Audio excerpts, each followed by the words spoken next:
결국 정부는 중국인 단체 관광객의 무비자 입국을 허용하기로 결정했습니다. 시행 시점은 오는 9월 26일, 그리고 종료 시점은 내년 6월 30일로 발표되었습니다.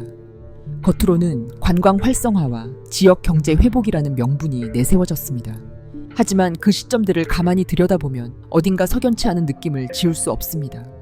무비자 입국 제도의 적용 기간은 3개월, 6개월 혹은 1년이 아닌 애매한 9개월입니다. 공교롭게도 무비자 제도가 종료되는 내년 6월은 하필이면 지방선거가 열리는 시기입니다. 2026년 지방선거는 6월 3일에 시작됩니다. 무비자 입국 허용 기간은 6월 30일까지입니다. 즉, 무비자 제도의 적용 기간이 선거 기간과 정확히 겹치게 됩니다. 물론 이것은 단순한 일정상의 우연일 수 있습니다. 하지만 지금 한국 사회는 선거의 공정성과 외부 개입에 대한 우려가 점점 커지고 있는 상황입니다. 특히 중국과 관련된 각종 의혹과 정보 유출, 여론 조작 정황이 끊임없이 제기되어 온 만큼 이런 민감한 시기에 외국인의 대규모 입국을 허용하는 조치는 그 자체로 경계 대상이 되어야 합니다. 물론 대한민국의 외국인 참정권은 제한적입니다. 현행법상 외국인은 영주권을 취득한 뒤 3년이 지나야 지방선거에 참여할 수 있습니다. 그러나 우리는 이미 이론과 현실 사이의 괴리를 수차례 목격해 왔습니다. 지난 선거들에서 불거진 중복 투표, 대리 투표, 몰아주기식 선동, 그리고 온라인을 통한 여론 조작은 단순한 의혹이 아니라 현실이었습니다. 그 배후에 중국계 세력의 개입 정황이 지속적으로 언론과 전문가들에 의해 제기되어 온 것도 부인할 수 없는 사실입니다. 우리는 착각하면 안 됩니다. 외국인에게 지방선거 투표권을 부여한다는 것은 단순히 지역의 미래를 외국인과 함께 고민한다는 차원의 문제가 아닙니다. 이는 파급력이 매우 큰 나비 효과의 출발점이 될 수 있습니다. 지방의회나 지자체 단체장 선거에서 외국인 인구 비율이 높은 지역에서는 특정 국가의 이익에 부합하는 후보가 당선될 가능성이 현실적으로 존재합니다. 그리고 그렇게 만들어진 지역 권력 기반은 지역 여론을 바꾸고 궁극적으로는 중앙 정치로까지 뻗어갈 수 있습니다. 정치란 기반이 있어야 움직입니다.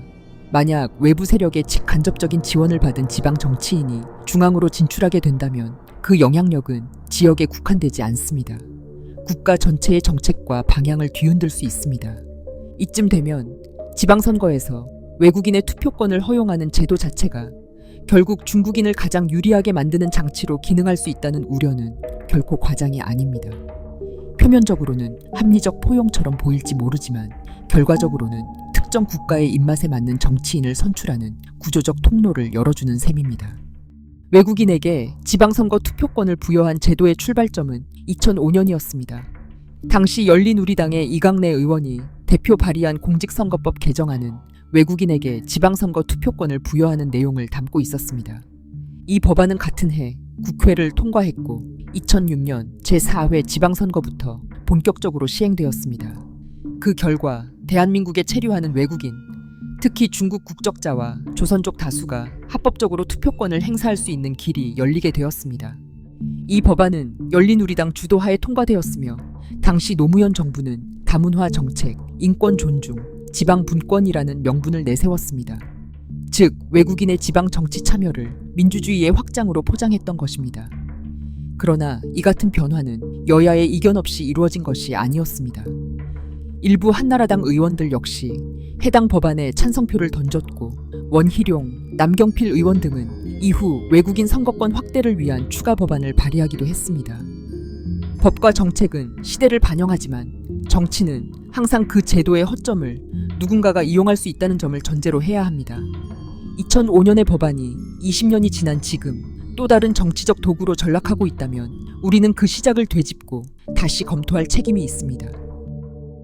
시청해주셔서 감사합니다.